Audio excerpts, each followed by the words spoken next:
Maraming salamat din po sa pag-iingat sa amin at sa binigay niyo pa pong knowledge and wisdom sa pinag-aralan sa Sunday School, Panginoon. Napasalamatan po namin ang inyong mga salita na siyang humipo sa aming mga puso at maunawaan na walang iba kaming walang ibang dapat kaming takbuhan kundi kayo lamang po, Panginoon. Ingatan niyo po ang bawat attendance namin na wala po dito, Panginoon, at gamin po sa mga kanya-kanyang mga simbahan na nagsasagawa ng gawain, Panginoon, para pagpurihan ng inyong pangalan. Patawarin niyo po kami sa aming mga kasalanan po po ng tanong piniling namin sa pangalan ni Jesus. Amen. Announcement po.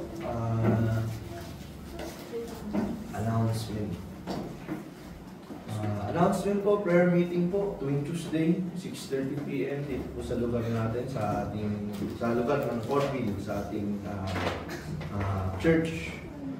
At Bible study po tuwing Friday. Tuwing Friday, temporarily pause muna tayo sa Pantay. Pag-pray nyo po na makahanap tayo ng isang gawain dahil yung pinagpipray namin sa Tropical Palm, umatras po kasi evangelical po pala sila. Kung nalaman nilang Baptists tayo, hindi po sila pinayagan siguro ng church nila or pastor nila mag-start ng Bible study.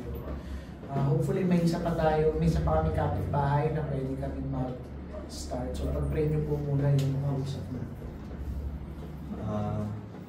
Ngayon po, kung postpone po sa Pantay, sa lugar po ng Silawis, sure ko po ulit gusto kung kasi po medyo busy po sa bahay. So, pagpili muna yung sure natin. Kasi po, malapit na maglipat. Katapusan po pala ng September maglilipat ng bahay.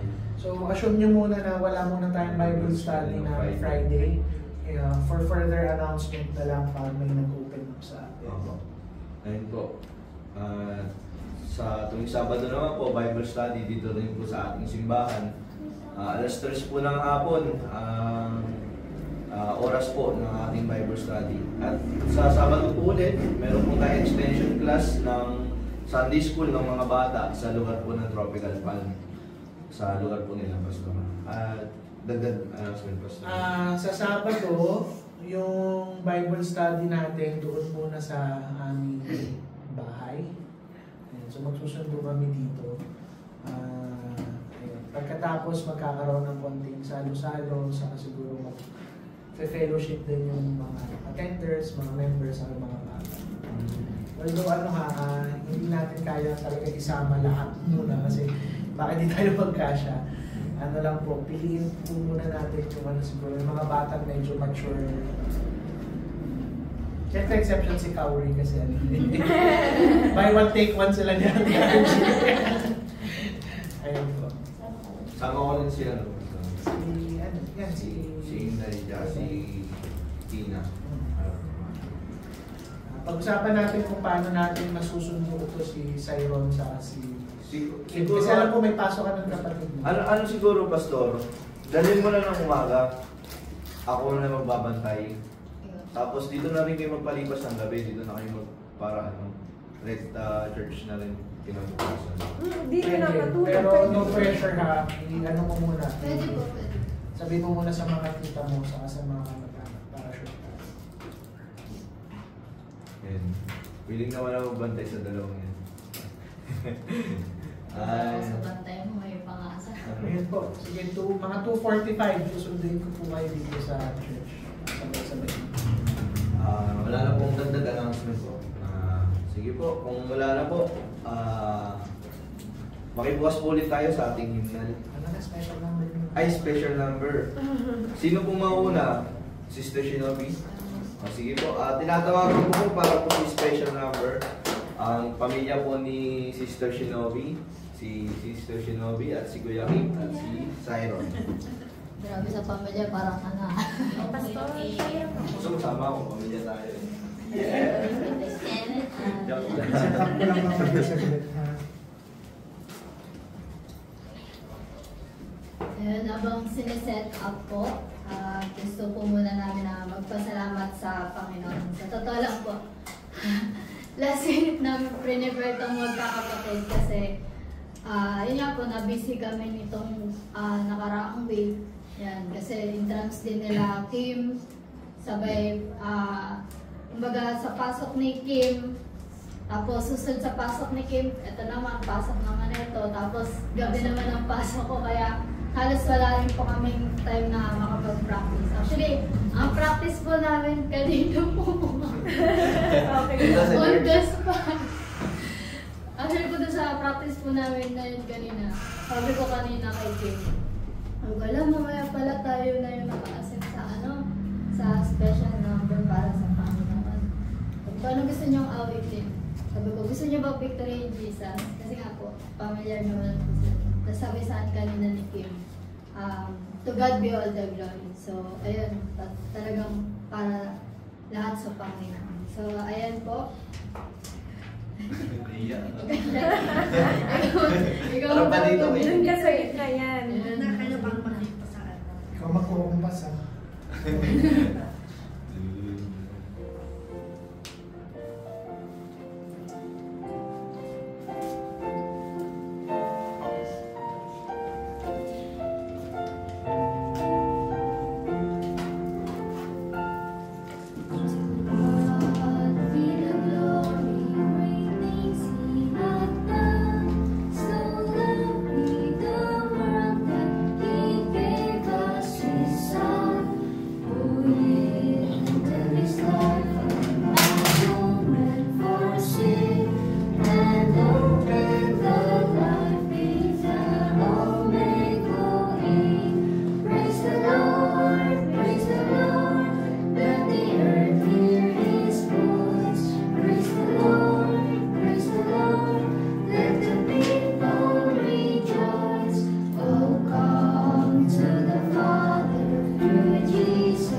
Praise the Lord, praise the Lord, let the earth hear His voice.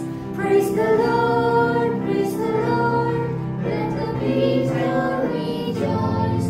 Oh, come to the Father through Jesus the Son, and give Him the glory. Great things He hath done. Great things He hath taught us. Great things He hath done. And great our rejoicing through Jesus the Son.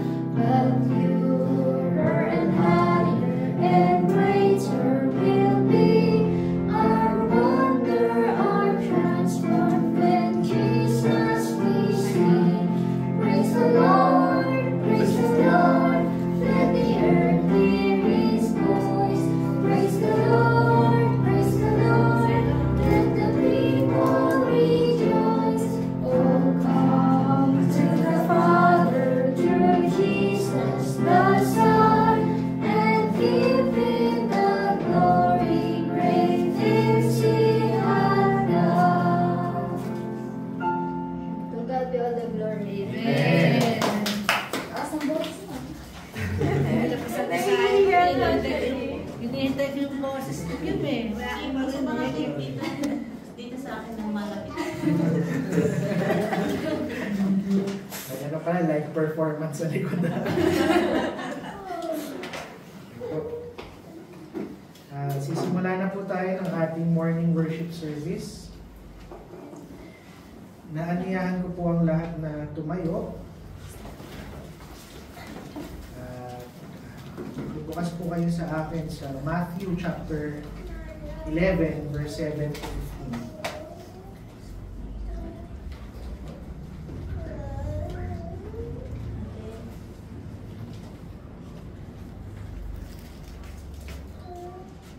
Nasa screen din po ang mga verses, pwede po nating basahin ang salita.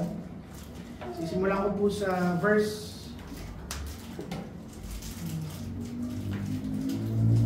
hindi po pala natin napalitan itong verses.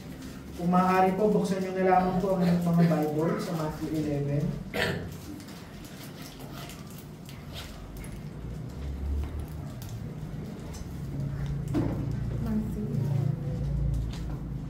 Kung may mga Bible po, makibasa na lang po ng malakas, salitan po tayo. Matthew 7 to 15 po. Nandiyan na po ba ang lahat? Amen. Sabi po dito, and as they departed, Jesus began to say unto the multitudes concerning John, what went ye out into the wilderness to see? A reed shaken with the wind. But what went ye out for you see? A man clothed in soft raiment. Behold, they that wear soft clothing are in kings' houses. But what went ye out for to see? A prophet? Yea, I say unto you, more than a prophet. For this is he of whom it is written, Behold, I send my messenger before thy face, which shall prepare thy way before thee. Verily I say unto you, among them that are born of women, there hath not risen a greater than John the Baptist. Notwithstanding he that is least in the kingdom of heaven is greater than he. And from the days of John the Baptist until now, the kingdom of heaven suffereth violence, and the violent take it by force. For all the prophets and the law prophesied until John. And if ye will receive it, this is the last which was forth to come. He that hath ears to hear, let him hear. Manalangin po tayo. Panginoon, salamat po sa pagkabasa ng inyong salita.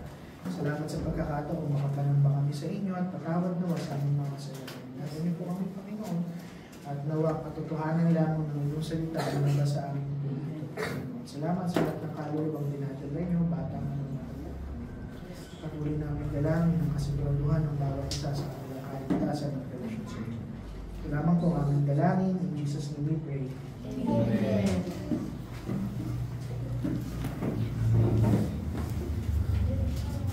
Kung maalala niyo po sa Matthew 11, from verse 1 to 6, inaral natin last Sunday, na si John the Baptist ay nakulong, nag-struggle siya ng pagkakaroon ng pagdududa sa pagiging Mesaya ng ating Panginoong Jesucristo.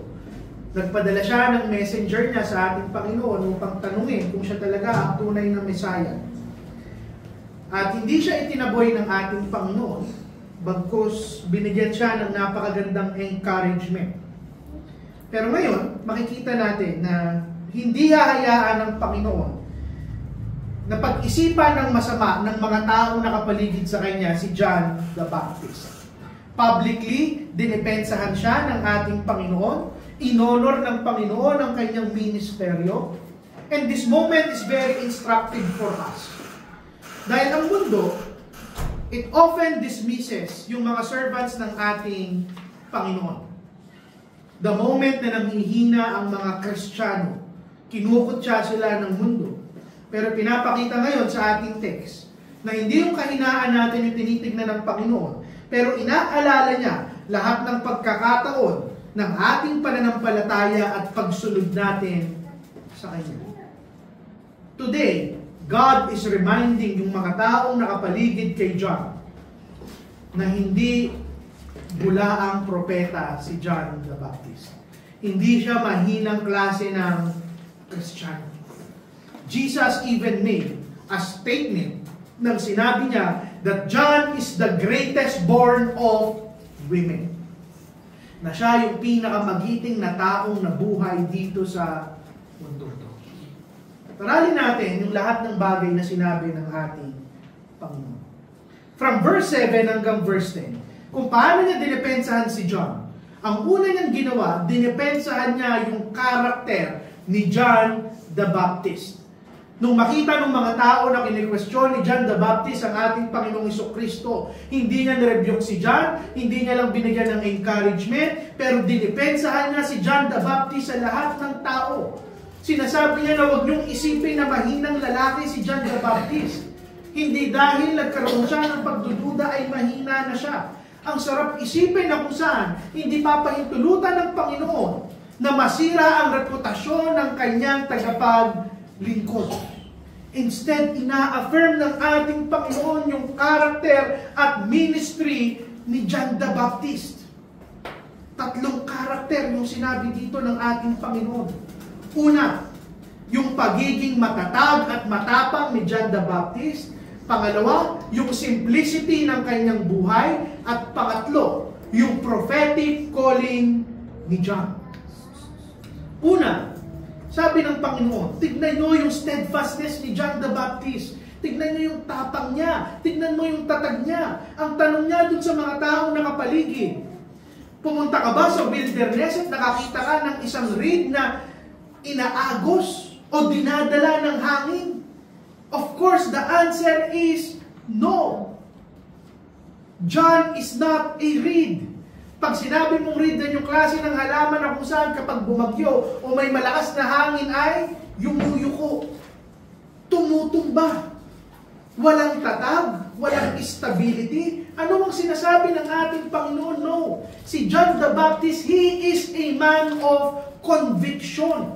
Hindi siya nadadala ng opinyon ng tao. Hindi siya nadadala ng threat o pananakot ng mga haring nakapaligid sa kanya. Alalahanin niyo kung gaanin siya katapang mag-preach.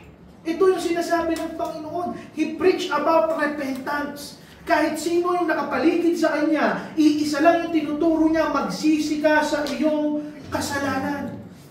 Hindi siya nagturo based sa popularity, kung ano yung makakapagpasaya sa tao. Hindi niya pinalabnaw yung katuruan kahit masakit. Kahit mga Pariseyo at Sadducees yung nakapaligid sa kanya. Ang sabi niya, nire-rebuke niya yung mga Pariseyo. Generation of vipers. Kayo ay mga anak ng, ano bang Tagalog ng vipers? Ulupong? Ulupong.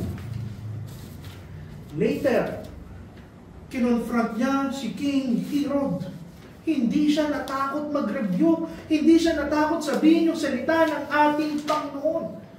The Lord Jesus Christ is telling everyone na itong si John, hindi siya yuyuko kahit kanino kung salita ng Panginoon ang pag-uusapan. Kapatid, ganito dapat yung makita sa atin. We should be rooted sa katotohanan ng kanyang salita. Hindi ka mamumuhay para pasiyahin ng kahit sinong tao. Mamumuhay ka para sa ating Panginoon. Regardless kung sino yung makakabangga natin, kung sino yung magagalit sa atin, kung sino yung malulungkot sa gagawin natin, we are here to please God. And this character, it is very rare sa ating kapanahunan. Pero essential yan sa mga taong gustong maglingkod sa ating Panginoon. Ang isang Kristiyanong takot, hindi niya kayang i-proclaim yung mensahe ng Panginoon na hindi nagbabago. Kapatid, ito yung tanong. Are you a reed or are you a rock? Mabilis ka bang yumuko? Mabilis ka bang bumaluktot? Mabilis ka bang matakot at magtago? Sa bagyo ng kultura, sa bagyo ng tradisyon, sa bagyo ng compromise, kapag dumarating na yung pressure sa ating mga buhay, o katulad ni John the Baptist, handa tayong maging totoo at tumayo sa salita ng Panginoon, no matter what the cost is. Pangalawa, itinaas ng Panginoon yung simplicity ni John the Baptist. Habang inaaral ko ito, nag-uusap kaming mag-asawa. Ang dami kong natututunan. Ako yung unang sinasaktan ng ating Panginoon sa ating pag-aaral. Ano ang sabi ng Panginoon? Verse 8, what then did you go out to see? A man dressed in soft clothing? Behold, those who wear soft clothing are in kings' houses. Ano ang sinasabi ng Panginoon? Si John the Baptist, he was not living a luxurious life. Napakasimple ng kanyang pamumuhay. Ano lang yung damit ni John the Baptist? Wala nga siyang damit na roba. Nakatulad ng mga disipulo. Ang damit niya, gawa sa balat ng kamelyo. Tapos lalagyan niya lang ng sinturon. Yun na yung damit ni John the Baptist. Ano lang yung kinakain niya? Locust. Anong Tagalog ng locust? Yung malalaking tipaklong? Barang? Hindi tipaklong, grasshopper yung malalaking tipaklong. Sasawsaw niya lang sa honey. Namumuhay siya sa kagubatan, sa wilderness, malayo siya sa mga palasyo. Hindi luxury yung buhay ni John the Baptist, hindi indulgence. Habang inaaral ko ito, oo nga no, hindi aksidente yung simplicity ng kanyang pamumuhay. Pinili niyang mamuhay ng ganito. Habang inaaral ko, bakit? Dahil ito yung magre-reflect ng kanyang calling. At ito rin yung sinabi ko sa aking asawa. Ito yung mga bagay na ipuprun pa sa akin at sa atin ng ating Panginoon. We are not here to draw attention para sa ating mga sarili, but to prepare the way of the Messiah. Kung bakit ganun mamuhay si John the Baptist, it was because ayaw niyang makita yung kanyang sarili kung hindi makita ng mga tao ang ating Panginoong Hesukristo. He was not motivated by status. Yung satisfaction ni John the Baptist nandun lang sa pagsunod sa ating Panginoon at ma-fulfill niya yung kanyang mission na ituro ang tao sa Mesaya na magliligtas sa bawat isa. Pero hindi lang yun.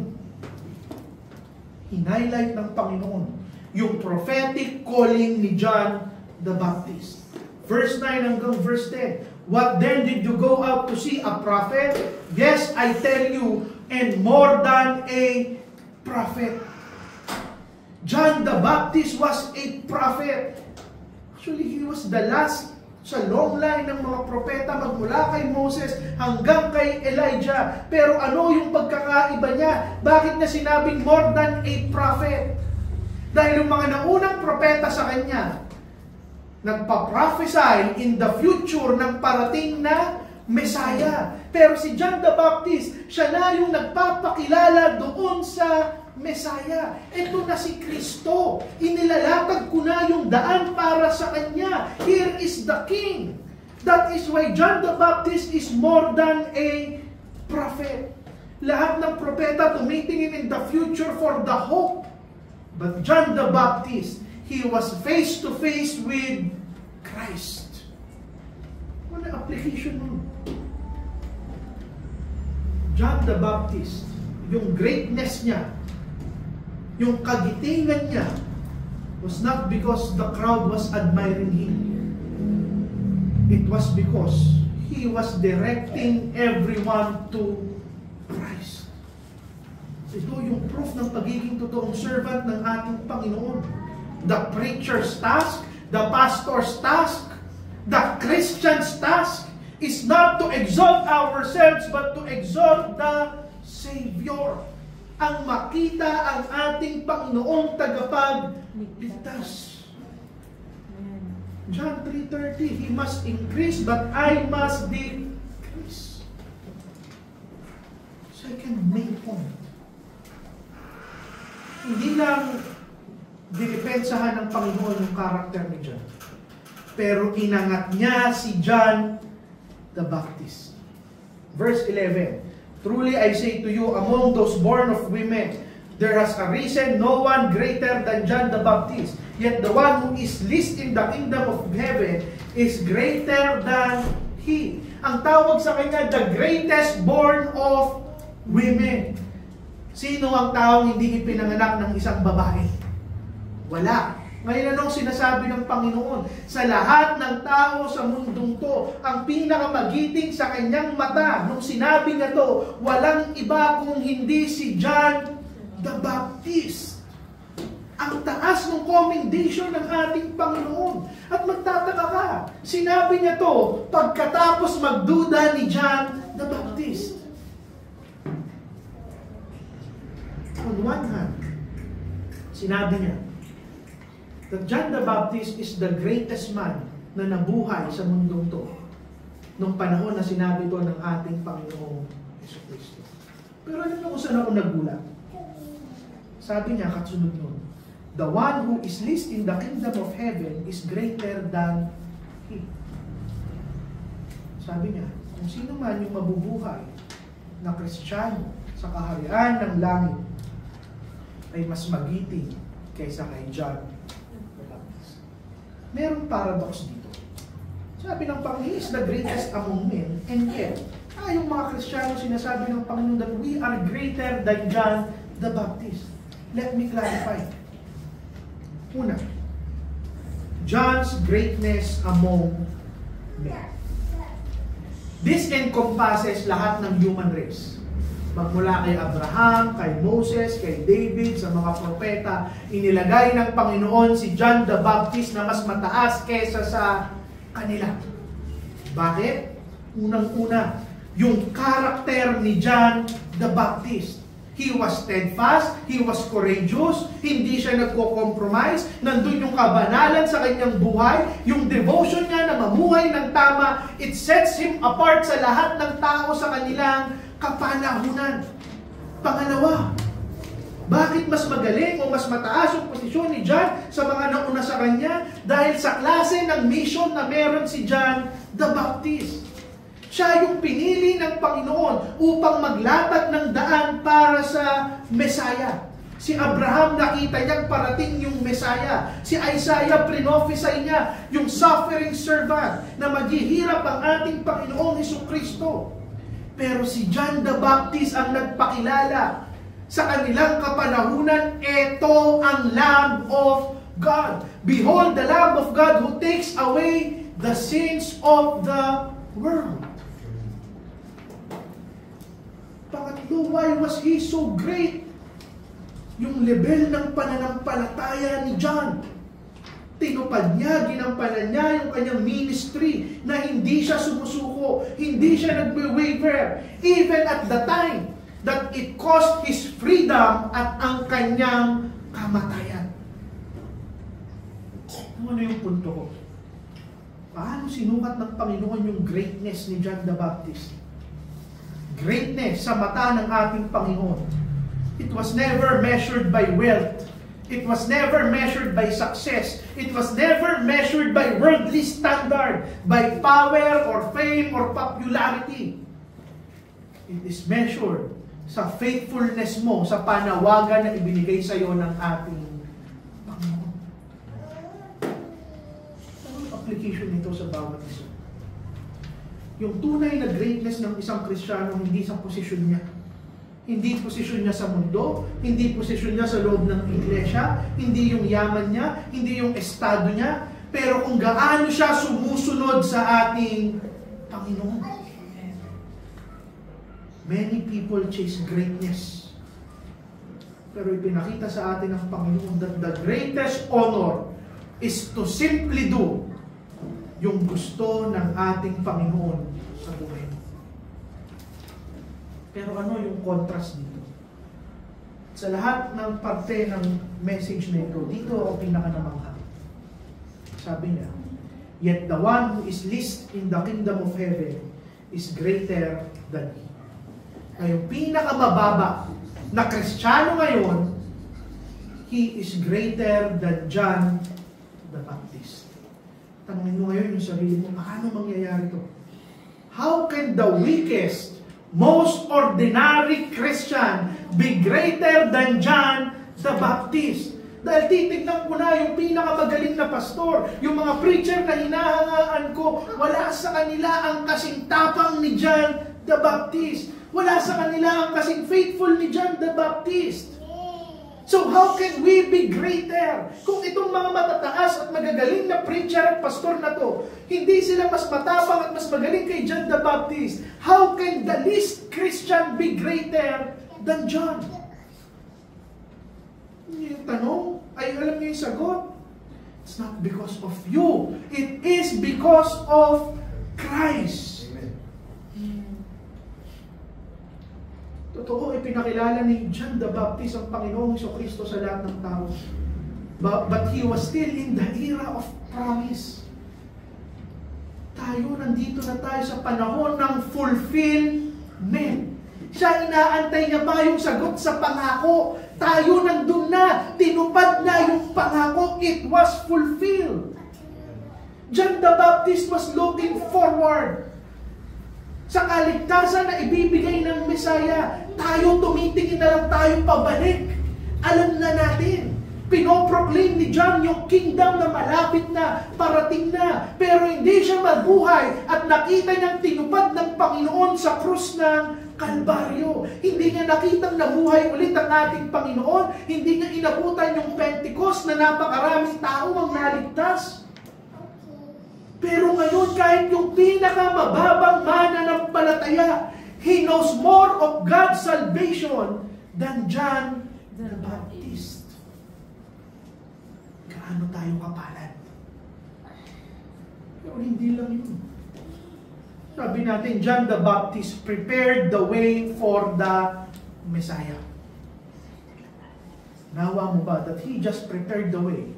But you are walking in the way of the Messiah. Itinuro ni John lahat ng tao, ito na yung Kristo, ito na yung Messiah. Pero namumuhay pa rin siya under the old covenant. Dahil hindi pa namamatay ang Panginoong Jesucristo, pero ikaw, you have the new covenant. At alam niyo kung ano yung pinakamaganda rito?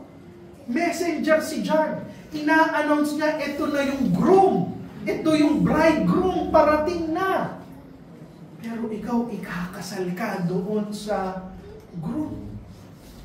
Hindi ko alam kung naaalala ni Charles ang pinag-uusapan namin sa sasakyan noon. Kumpara mo yung pamumuhay natin kay John the Baptist. We live in comfort. We live in luxury. He lived simply. Tayo may mga panahong natatakot mag-share ng salita ng Panginoon. Hindi tayo namumuhay ng kasing banal ni John the Baptist. Isang beses lang siya nagduda, ilang ulit tayo nagduda sa ating Panginoon. And yet tayo yung ikakasal sa ating Panginoon. Hindi sila. Hindi si Abraham, hindi si David, hindi si Moses, hindi si John.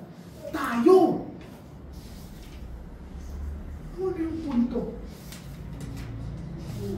Habang inaaral ko ito nung sinabi niya, we are greater than John the Baptist. It's not because my character is greater than him. Wala akong ipagtatapat sa lahat ng ginawa ni John. Pero hindi ko maunawaan, kahit hindi ko kayang tapatan yung karakter na ipinagmamalaki ng Panginoon kay John the Baptist, bakit mas malaking pribilehiyo yung ibinigay sa akin ng ating Panginoon? Isipin niyo yun. That you are greater than John, not because of your character, but because of your privilege. Na yung pinakamababang Kristiyano may mas malinaw na pananaw, paningin, mga doktrina sa saving work ng ating Panginoon. Mas ramdam mo yung experience ng banal na Espiritu. Meron kang mas malalim na intimacy sa ating Panginoong Jesucristo na kailanman hindi nakamtan ni John the Baptist sa kanyang buong buhay. At higit sa lahat, ikakasal ka sa ating Panginoong Jesucristo. Amen. Habang inaaral ko, nahihiya ako. Sa klase ng pamumuhay ko, sa ginagawa ko para sa iglesia, ang pakiramdam ko kulang na kulang.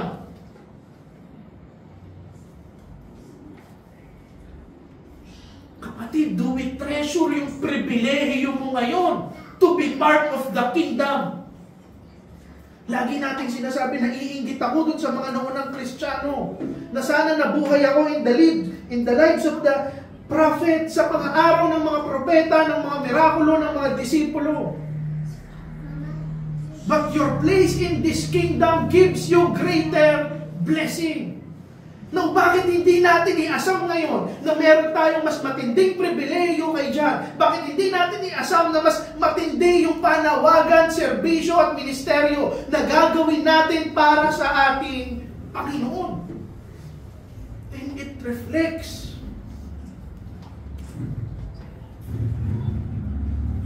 John never experienced yung fullness of the gospel. Pero tayo nararamdaman natin, makakamtan natin.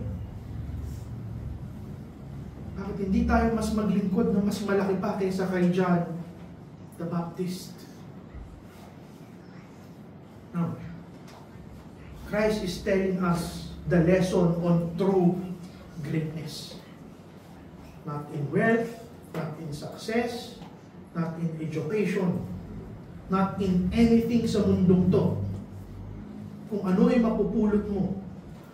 True greatness is rooted in Christ at hindi sa ating mga sarili. Yung greatness ni John the Baptist was not because of who he was, pero kung ano yung role niya sa plano ng Panginoon sa kaligtasan. Ganun din tayo. Hinahanap mo yung halaga mo, yung worth mo, yung value mo, yung greatness mo. Sa sarili mo, sa mundong to, hindi mo yan makikita. Your true worth is in Christ. Greatness is never measured by popularity. It is measured sa pribilehiyo na ibinigay sa iyo ng ating Panginoon. We are least in the kingdom, but we have more spiritual privilege than John will ever get. And this greatness, itong kagitingan na ibibigay sa iyo ng ating Panginoon, hindi pagmamataas yung dapat mangyari sa iyo bilang Kristiyano. Pagpapakumbaba, pasasalamat, at paggampan sa responsibilidad ng pagiging isang Kristiyano. If you have greater privilege than John, then pick up the greater responsibility. Huwag tayong matakot, huwag tayong tamarin. Huwag natin gawing sentro yung ating mga sarili, yung ating pamumuhay. We cannot be passive sa ministry na to kung ganitong kaganda yung regalo na ipapalit sa atin ng ating Panginoon. We should never trade this gift for the world. The question is not how great was John. It's not the question. The question is, what will we do with the greater blessing na ibinigay sa atin ng ating Panginoon? Kapatid, you may feel weak, you may feel small, you may feel unimportant, but the least in the kingdom is greater than John the Baptist. Pero hindi doon natapos ang Panginoon. From verse 12 hanggang verse 15, sabi niya, from the days of John the Baptist until now, the kingdom of heaven suffered violence. The violent take it by force. For all the prophets and the law prophesied until John. And if ye will receive it, this is Elias, which was forth to come. He that hath ears to hear, let him hear. After niyang ibigay sa iyo yung napakagandang pribilehiyo, binigyan ka ng Panginoon ng urgency sa araw na ito. Sabi doon, the violent take it by force. Anong ibig sabihin ng Panginoon? No one enters the kingdom of God passively. Walang papasok sa kaharian ng Panginoon na kung saan wala siyang ginagawa. It requires earnestness, determination. Mag-i-strive ka. You press into the kingdom of God. Kung tunay kang ligtas, you refuse na umalis sa pananampalataya mo.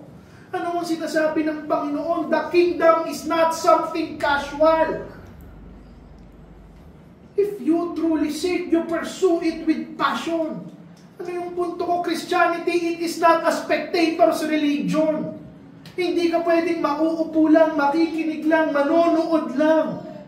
Hindi ka lang dadalhin sa agos. No, you press in, you repent, you believe, you cling to Christ. Sa kung paano niyayakap ni Jacob yung angel of the Lord, which is Christ, at hindi siya bumibitaw.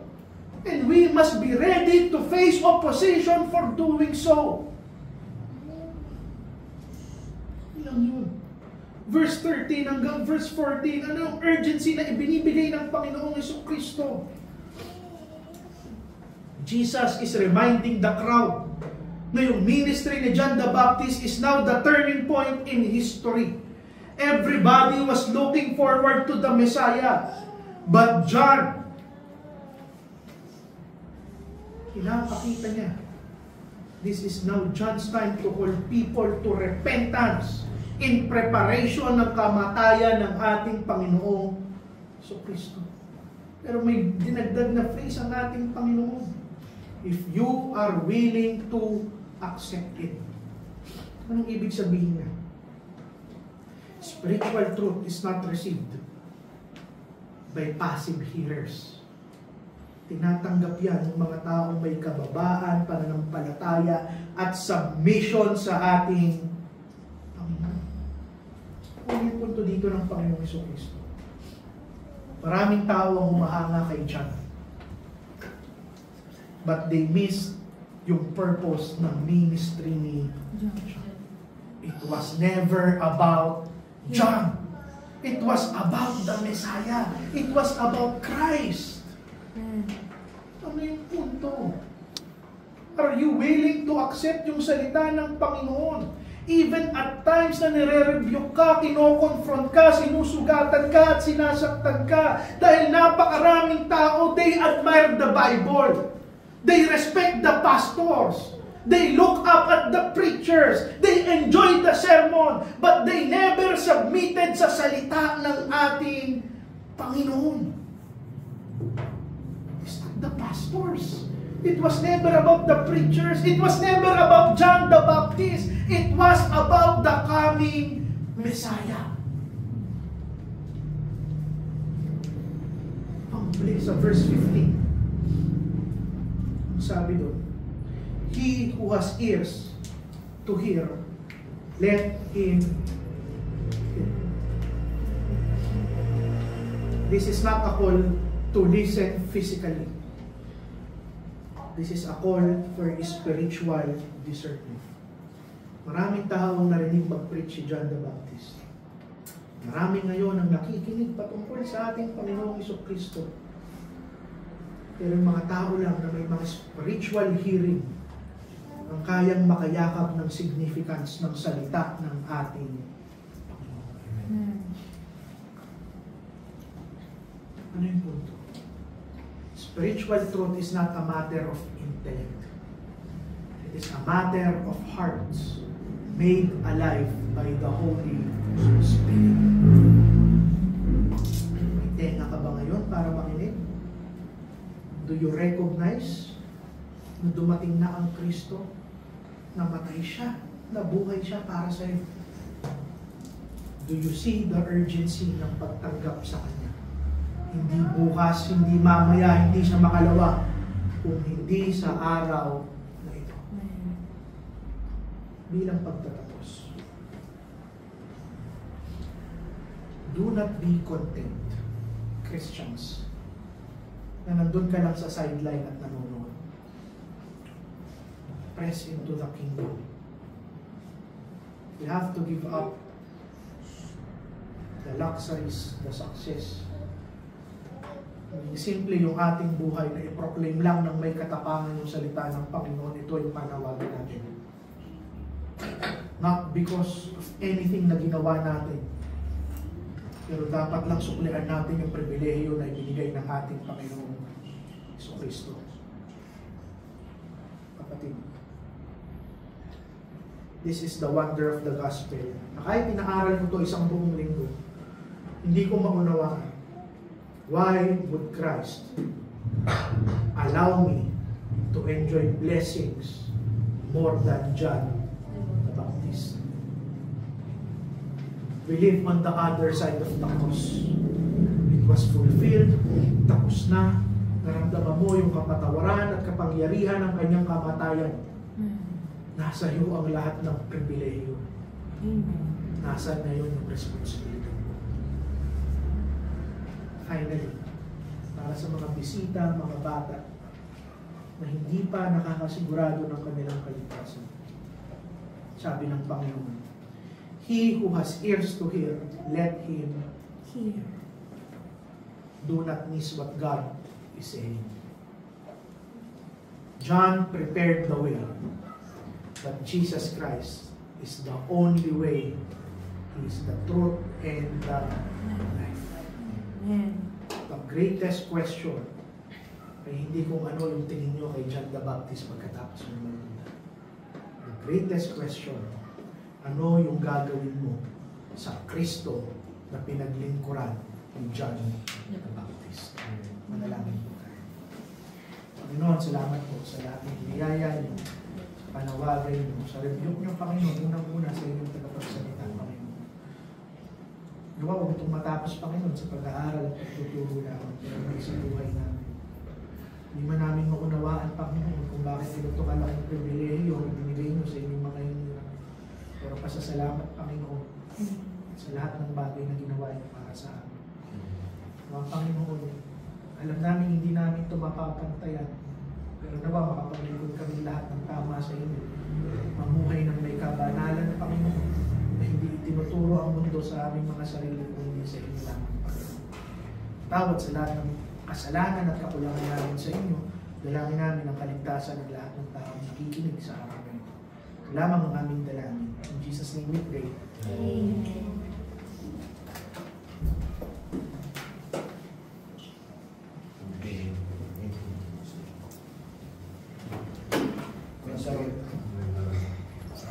Hiniling ko po na tumayo po tayo lahat at tumawid po tayo at bago po natin tapusin sa panalangin ng ating worship.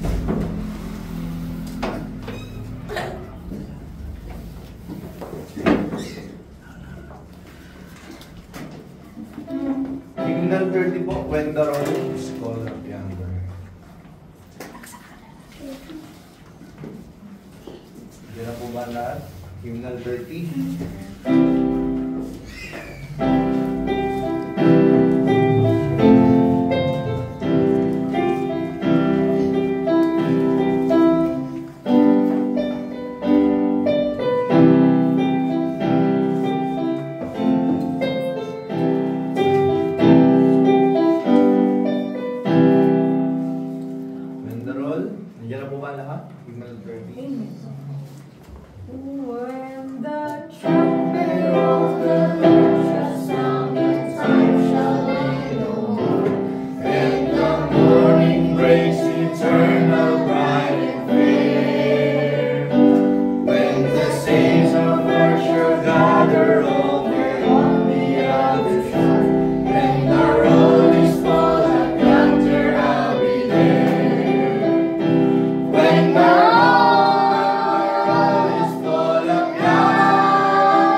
salamat po sa mga salita na inyo pong pinarinig sa amin ngayong araw. Maraming salamat po sa knowledge and wisdom na ibinigay niyo po sa amin. Hinihiling po namin, Panginoon, ang karagdagan pa pong kaalaman kung po sa inyong mga salita, Panginoon. Gabayin niyo po sa aming kaya sa aming afternoon worship. Naway maging bukas po ang aming mga puso sa inyong mga salita. Panginoon, ipanapanalangin po namin ang aming tithes and offering. Naway basbasan niyo po ito, magamit namin sa pagpapaunlad ng aming iglesia, Panginoon. Basbasan niyo rin po ang aming pagkain na pagsasalo-saluhan, maging kalakasan ng aming lupang katawan. Patawarin niyo nawa kami, Panginoon, sa aming mga kasalanan at pagkukulang. At ito lang po ang aming pinapanalangin sa pangalan ng Panginoong Kristo. Amen.